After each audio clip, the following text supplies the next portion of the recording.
And so for you, like, what was the inception story besides all the stuff that you just explained? Like the kind of like the moment where you realize, oh, I've proven out this framework, because I'm sure you typed it and tested it out in your day to day. Like, what was like the moment where you're like, okay, this is working pretty consistently?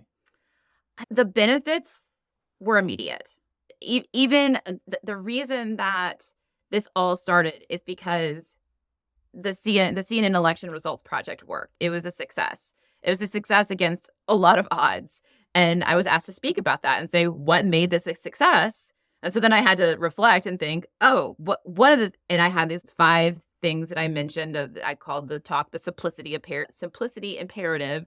And those things, I was immediately rolling in to everything that I did. One of them was prioritization, just thinking about, okay, what are the attributes that need to be on this page? What are the things that need to be on this page?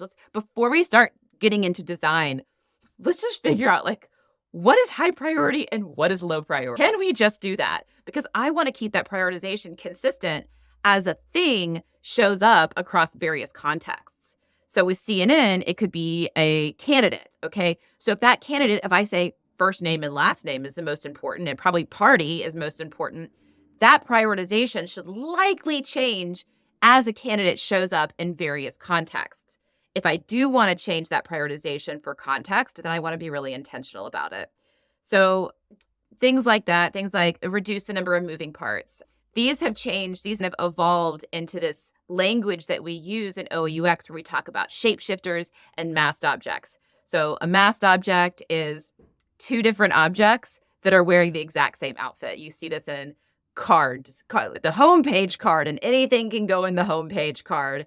And what you end up having, going back to this idea behind OUX that people think in objects, and when they go into an environment, whether that's digital or physical, they need to be able to recognize the objects. And if 2 objects that are very different look exactly the same, which we do in the digital world all the time, it's going to be confusing. This would be confusing in the real world, and it's confusing in the digital world. And then we have the flip side of our shapeshifters, where we have the same object that completely arbitrarily changes shape and attribute prioritization as it shows up in the 25 different places across product. This is also confusing. It's confusing when something changes shape arbitrarily. It's confusing in the real world. It's confusing in the digital world too.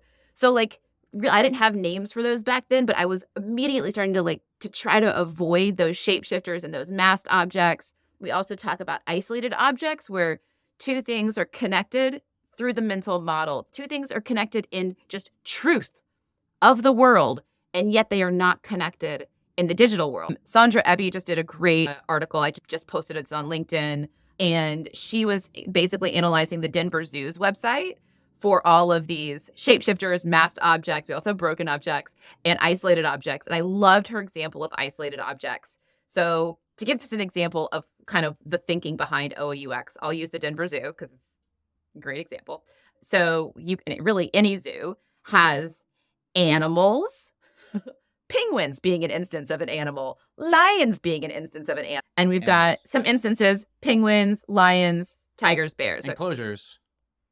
Enclosures. So we call them habitats. So habitats would be probably different than the animal because you could have multiple habitats potentially for a single animal. All right.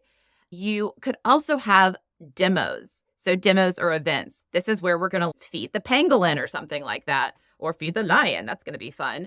So we have demos that happen throughout the day that have times on them. You could even have multiple demos. Demos are usually based around an animal and usually at a habitat. Sometimes not, but usually at a habitat. All these things they're just connected. They're connected in the real world and they have cardinality. And it's just true. So our job, one of our first jobs in the OUX world is figure out what are the things and how do they connect and what is the cardinality of them connecting. So I can say an animal has one-to-many habitats. I might even say an animal usually just has one habitat, but often they can have up to 3 habitats. So an animal has one-to-many habitats. A demo happens at a habitat or at 0-to-1 habitats. Maybe sometimes it's like at the visitor center or something like that, and it's not at a habitat. So a demo has one, maybe it's always one. A demo has one animal, but maybe like the bird show or something, a demo might have multiple animals. So these are the questions that I actually want to ask my client, because this is going to go straight into the design of literally the demo detail page. Can a demo have one? It has one animal. Can it have 0 animals? Can a demo just be like the fossil show or something like that? So there's actually no animals in the demo. Should we actually call this an event? Is an event a better word? So these have cardinality. They have connections. It's just true. And then you go to the Denver Zoo website. Anybody could go right now to the Denver Zoo website, and you'll go to the animal detail page, and it's not connected to demos, and it is not connected to habitats.